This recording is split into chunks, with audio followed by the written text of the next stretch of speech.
गांव के एक छोटे से किसान का बेटा रामू अपनी जिंदगी में कुछ बड़ा करना चाहता था।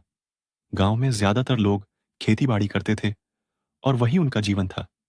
लेकिन रामू का सपना इससे कहीं बड़ा था।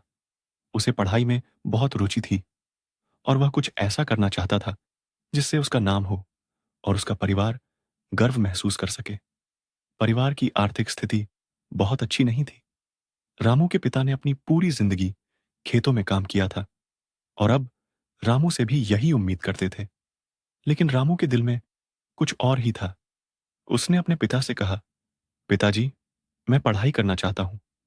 मैं अपनी मेहनत से कुछ बड़ा बनना चाहता हूं। पिता ने कुछ देर सोचा और फिर कहा, बेटा, हमारे पास साधन बहुत कम हैं, लेकिन अगर तुम्हारा इरादा पक्का है तो मैं तुम्हारे साथ हूं। रामू ने कड़ी मेहनत शुरू कर दी। वह दिन में खेतों में अपने पिता के साथ काम करता और रात को लालटेन की रोशनी में पढ़ाई करता। कई बार उसे लगता कि यह सब बहुत कठिन है, लेकिन फिर वह अपने सपने को याद करता और दोगुनी मेहनत करने लगता। कई सालों की मेहनत के बाद रामू ने अच्छे अंकों से परीक्षा पास की और एक बड़े कॉलेज में दाखिला मिला। वहां भी उसने अपना पूरा ध्यान पढ़ाई पर रखा और सभी बाधाओं के बावजूद उसने अपनी पढ़ाई पूरी की। रामू का सपना साकार हुआ।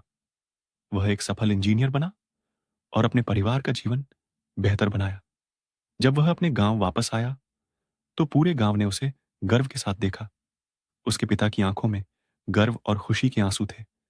रामू की कहानी सिर्फ उसकी नहीं, बल्कि हर उस व्यक्ति की है जो अपने सपनों को साकार करने के लिए संघर्ष करता है। उसने यह साबित किया कि अगर इरादे पक्के हों और मेहनत करने का जज्बा हो, तो कोई भी बाधा आपके रास्ते में नहीं आ सकती।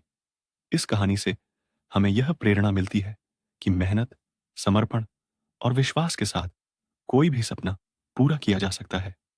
जीवन में चाहे कितनी भी कठिनाइयां क्यों न आए, अगर हम अपने लक्ष्य पर अडिग रहें, तो सफलता अवश्य मिलेगी।